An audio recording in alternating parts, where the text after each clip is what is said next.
নমস্কার বন্ধুরা, সোমার রান্নাঘরে আপনাদের সবাইকে অনেক অনেক স্বাগত।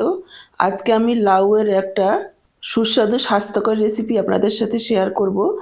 এইভাবে নিরামিষ লাউ রান্না করলে বাচ্চা থেকে বড় সবাই আঙুল চেটে খেতে বাধ্য হবে।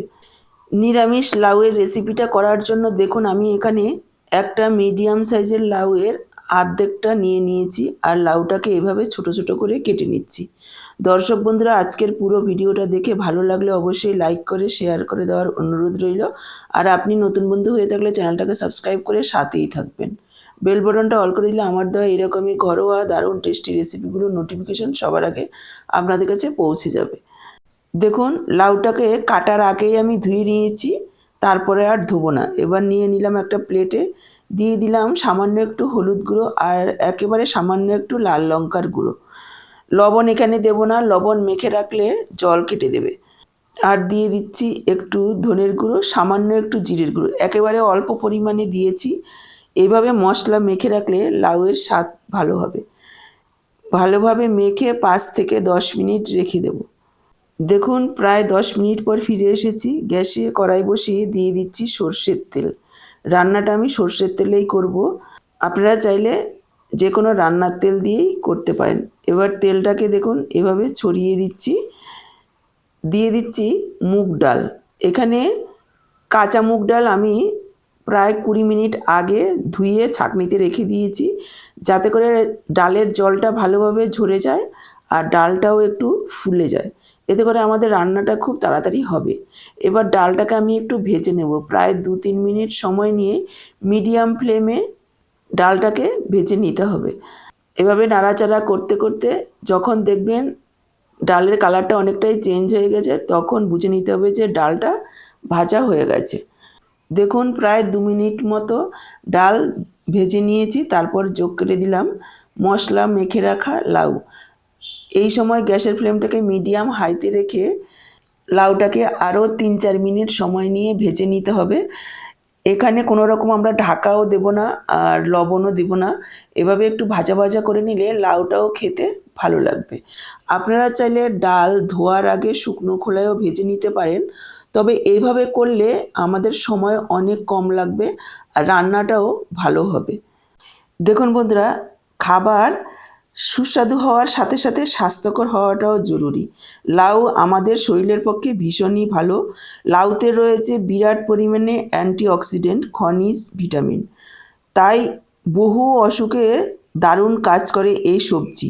এই তালিকায় স্ট্রেস কমানো থেকে শুরু করে পেট ভালো রাখা, ওজন কমানো, সব কিছুর সমাধান প্রায় এই একটা সবজির মধ্যেই পেয়ে যাবেন।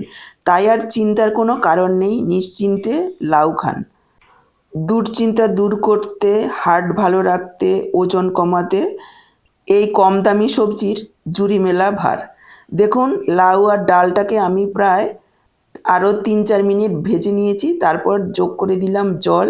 এখানে আমি 2 কাপ পরিমাণ জল যোগ করে দিয়েছি আর দিয়ে দিচ্ছি পরিমাণ মতো লবণ। এখানে কিন্তু আমি ফুটন্ত গরম জল যোগ করেছি। অবশ্যই গরম জল যোগ করতে হবে, তাহলে রান্নার প্রসেসটাও স্লো হবে না আর লাউ আর ডাল খুব তাড়াতাড়ি সেদ্ধ হবে, স্বাদটাও ভালো হবে। ঢাকা দিয়ে 7 থেকে 8 মিনিট রান্না করে নেব, অথবা লাউ আর ডাল যাতে খুব সুন্দরভাবে সেদ্ধ হয়ে যায় সেই পর্যন্ত অপেক্ষা করব। এই সময় আমি একটা মশলা তৈরি করে নিচ্ছি। দেখুন এখানে নিয়ে নিলাম 1/2 ইঞ্চি আদা আর 2টো কাঁচা লঙ্কা, একটু পেস্ট করে নিয়েছি। এবার সামান্য একটু জল দিয়ে গুলিয়ে রেখে দেব। এদিকে মোটামুটি 5-6 মিনিট রান্না করা হয়ে গেছে। প্রায় 80% লাউ আর ডাল সেদ্ধ হয়ে গেছে। লাউ কিন্তু কোনো সময় খুব বেশি গলিয়ে ফেলবেন না, তাহলে করে লাউয়ের পুষ্টিগুণও নষ্ট হয়ে যায়, স্বাদও নষ্ট হয়ে যায় আর লাউয়ে একটা টক টক ভাব আসে। সেজন্য ওভারকুক না করে ডালগুলিও যাতে একেবারে গলে না যায়, একটু গোটা গোটা থাকবে সেইভাবে আমাদের রান্না করে নিতে হবে। আরও কিছুক্ষণ রান্না করে নিতে হবে। আমি সাইডেই একটা কড়াই বসিয়ে দিয়ে দিলাম সর্ষের তেল 2 চা চামচ পরিমাণ। তেলের পরিমাণটা আপনারা নিজেদের ইচ্ছে মতো কম বেশি করে নিতে পারেন। এবার আমি দিয়ে দিলাম একটা শুকনো লঙ্কা, একটা তেজপাতা, 1/2 চা চামচ গোটা জিরে, গ্যাসের ফ্লেমটাকে এই সময়ে একেবারে লোতে রাখতে হবে। আর দিয়ে দিলাম 1/4 চামচ হিং। কোনো রকমে যাতে তেল খুব বেশি গরম না হয়ে যায়, তাহলে হিং কিন্তু পুড়ে যাবে।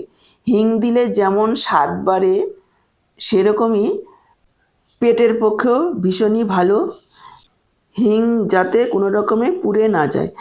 এবার কয়েক সেকেন্ড ভেজে নেওয়ার পর এখানে আমি যোগ করে দিলাম আদা আর কাঁচা লঙ্কার পেস্ট, আর দিয়ে দিলাম 1/2 চা চামচ পরিমাণ মৌরি গুঁড়ো। এই মৌরি গুঁড়োটা দিলে একেবারে মন্দিরের তরকারির মতো গন্ধ হবে, খেতে অসাধারণ হবে। আপনারা একবার হলেও এইভাবে ফোড়ন দিয়ে খেয়ে দেখবেন, আশা করি আপনাদেরও ভীষণ ভীষণ ভালো লাগবে। আরও 1 মিনিট মতো ভেজে নিয়েছি। দেখুন মশলা তেল ছাড়তে শুরু করেছে। এই সময় আমি যোগ করে দিচ্ছি ধনেপাতা, একেবারে ডাঁটা সহ কেটে আমি দিয়ে দিলাম বেশ খানিকটা। এইভাবে যদি ধনেপাতা ডাঁটা পাতা সহ ফোড়নে ভেজে দেওয়া যায়, এতে গন্ধটা ভীষণ ভালো হয় আর স্বাদও অনেক ভালো লাগে। ধনেপাতাটাকেও আরও কিছুক্ষণ এভাবে ভেজে নেব। তারপর এখানে যোগ করে দিচ্ছি সেদ্ধ করে রাখা ডাল আর লাউ। সব কিছু একসঙ্গে মিশিয়ে নেব। ডাল আর লাউ একেবারেই পারফেক্টভাবে সেদ্ধ হয়ে গেছে।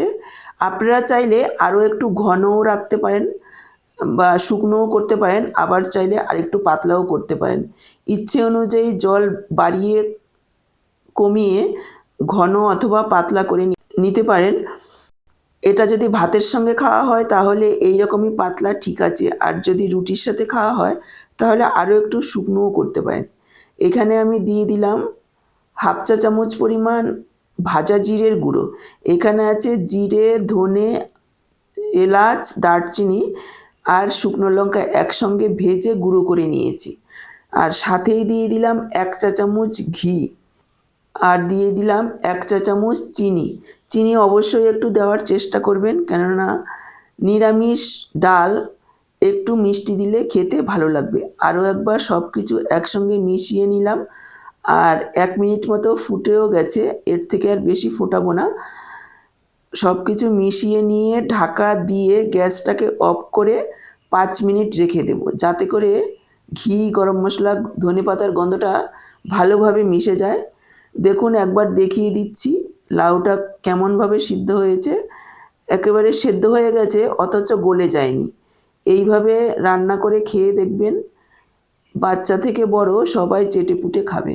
ডালটাও খুব সুন্দরভাবে সেদ্ধ হয়ে গেছে, কিন্তু গোটা আছে, গলে যায়নি। এবার আমি গ্যাসটাকে অফ করে ঢেকে রেখে দিচ্ছি। 5 মিনিট পর সার্ভ করব। দেখুন 5 মিনিট পর ফিরে এসেছি। একেবারে তৈরি আমাদের লাউ দিয়ে মুগ ডাল। একবার হলেও এইভাবে বানিয়ে খেয়ে দেখুন, আশা করি আপনাদেরও ভীষণ ভীষণ ভালো লাগবে। আজকের পুরো ভিডিওটা দেখে কেমন লাগলো কমেন্ট বক্সে জানাতে ভুলবেন না। ভালো লাগলে অবশ্যই একটা লাইক করবেন, প্রচুর প্রচুর শেয়ার করবেন, আর আপনি নতুন বন্ধু হয়ে থাকলে চ্যানেলটাকে সাবস্ক্রাইব করে সাথেই থাকবেন। আজকে এই পর্যন্ত, আবার দেখা হবে এইরকমই নতুন কোনো রেসিপির সাথে। সবাই ভালো থাকুন, সুস্থ থাকুন। আপনাদের সববার সুস্থতা কামনা করে এখানেই শেষ করছি।